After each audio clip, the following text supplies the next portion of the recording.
Hello everyone. In part 2, we will discuss confounding bias and randomization in epidemiology.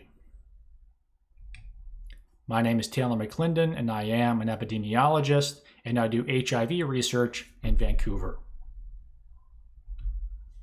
As discussed in part 1, epidemiology is the study of what affects the health of people, and it can be broadly broken down into 3 analytical approaches: description, prediction, and explanation.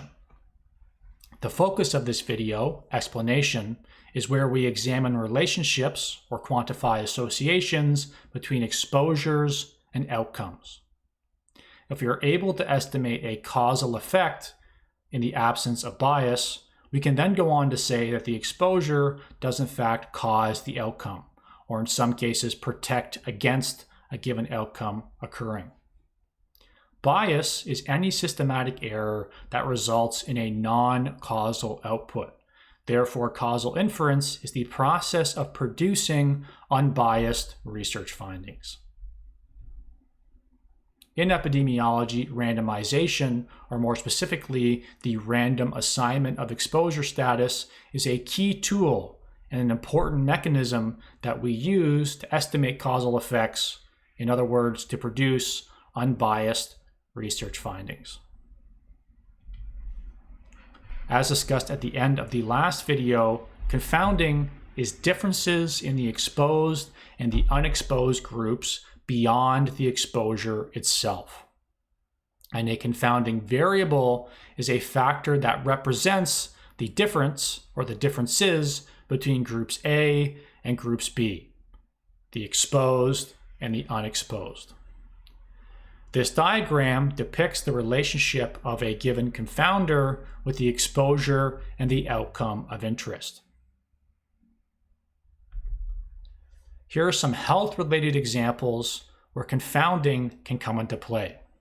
For example, we may examine the relationship between birth order and the occurrence of Down syndrome. We could look at alcohol use and its impact on lung cancer. We could also look at physical activity and its potential relationship with heart disease, as well as the impact of obesity on mortality. In these examples, in green, there are various confounding factors that would have to be considered in order to estimate the causal effect of any of these exposures on any of these outcomes.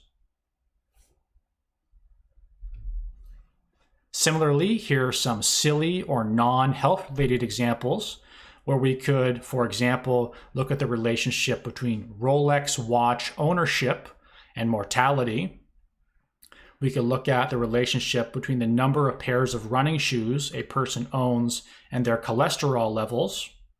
We could look at ice cream sales and homicides, as well as the number of emails sent and its impact on workplace injuries. Again, in green are various potential confounding factors that would have to be considered in these hypothetical analyses. Let's unpack 2 of these examples further. The first, the relationship between birth order and Down syndrome. Now we know that whether you are the first, second, or third born doesn't increase your risk of Down syndrome per se. But we do know that increasing maternal age or increasing age of the mother does increase one's risk of having Down syndrome or being born with this condition. Quite clearly, a mother is older at the time of her second-born or her third-born as compared to her firstborn.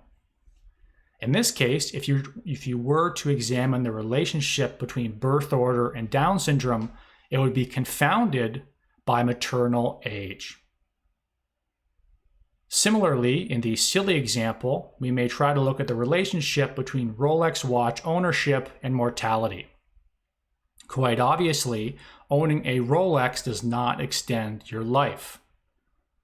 But ownership of this watch does reflect a high socioeconomic status, or SES. And we do know that socioeconomic status does increase one's life expectancy. In other words, SES is strongly associated with how long somebody lives. Therefore, in this case, this relationship, while it being silly, is confounded by SES. So let's follow this example through in this presentation. Hypothetical research question. Does owning a Rolex watch, which is a fancy luxury watch, decrease mortality? Our finding is an estimate quantifying the relationship between Rolex watch ownership and death. And the estimate is an odds ratio and a 95% confidence interval. In the randomized controlled trial setting, as introduced in part 1 of this video, we could hypothetically select 1,000 people and do an experimental study involving randomization.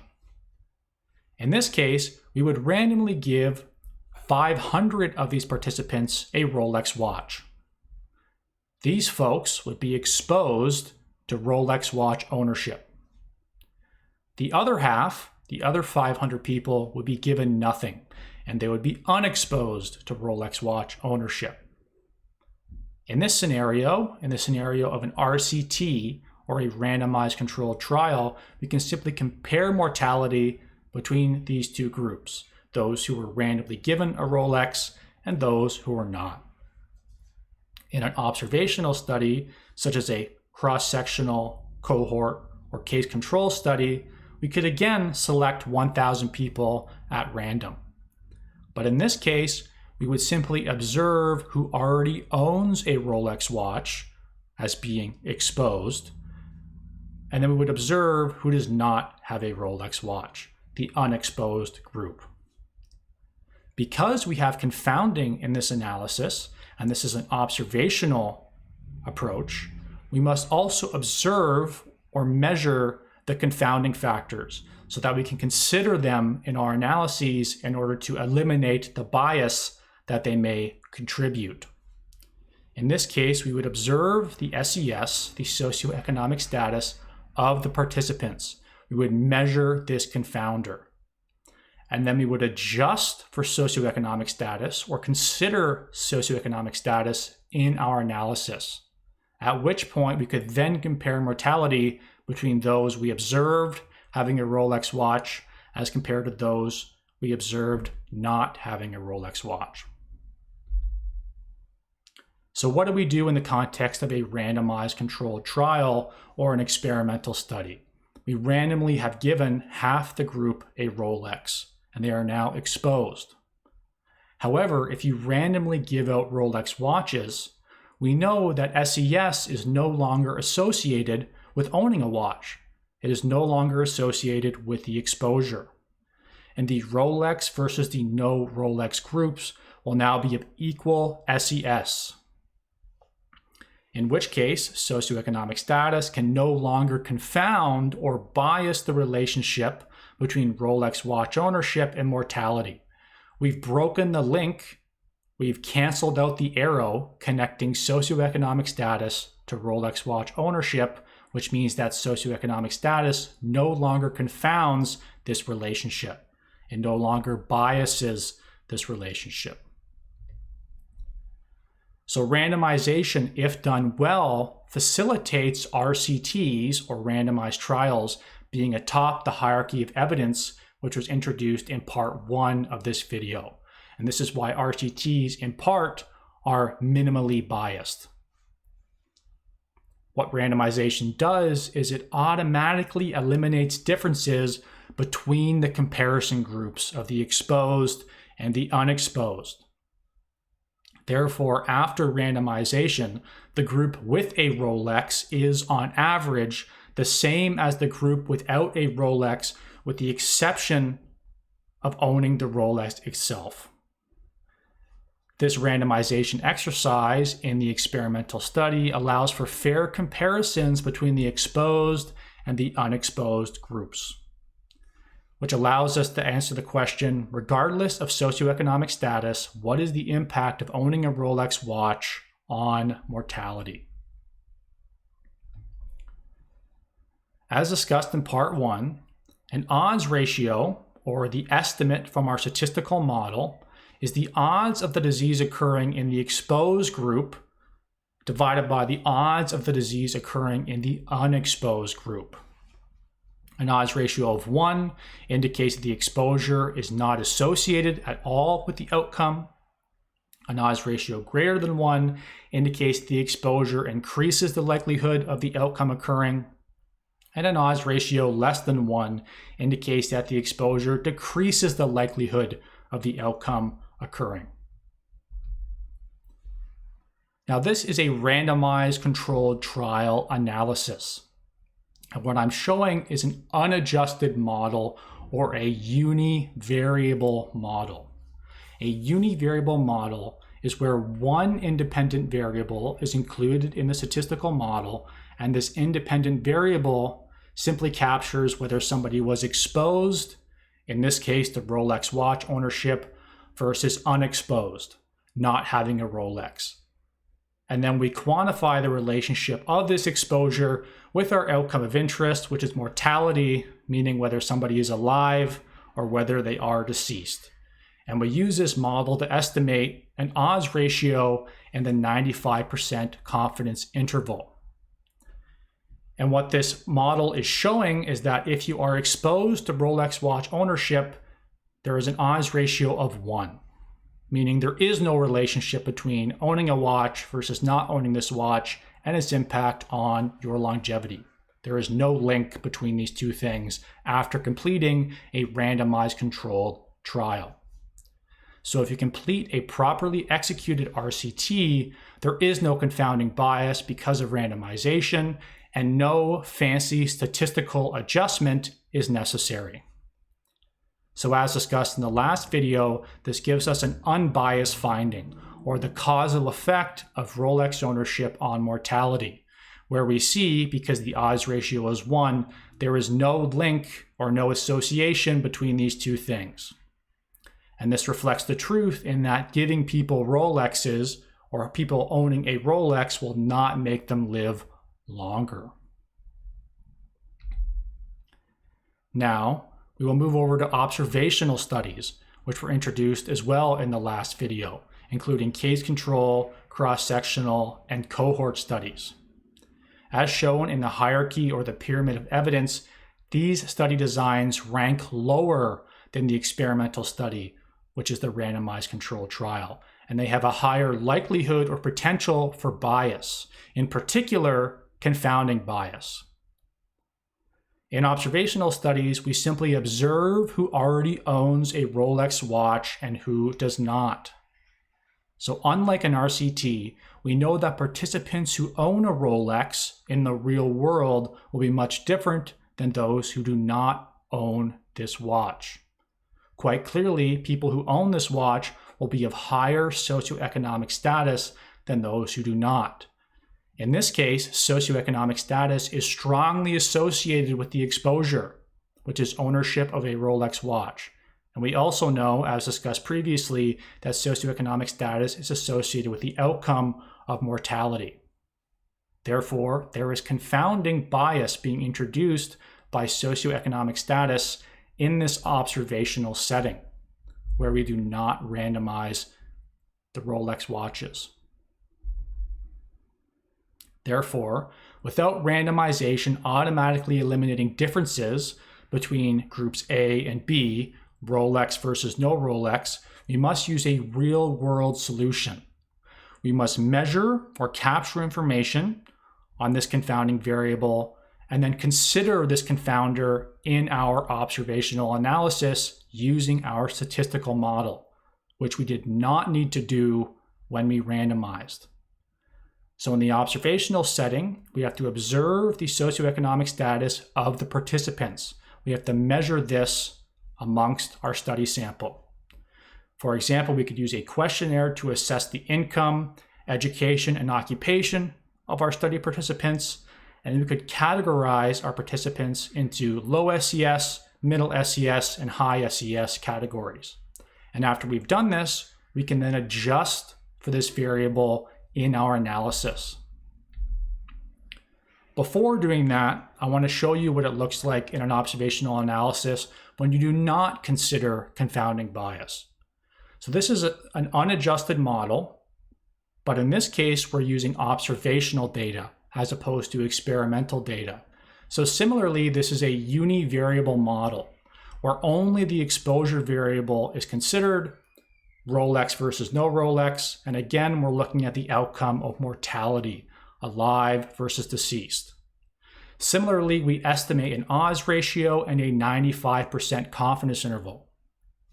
In the randomized trial, you'll recall that the Rolex group had an odds ratio of 1, indicating there was no relationship between Rolex watch ownership and mortality. In this observational analysis, we do not see an odds ratio of 1. We see an odds ratio of 0.3. So what does this mean? It means that without randomization, the unadjusted estimate in an observational study will not reflect the truth.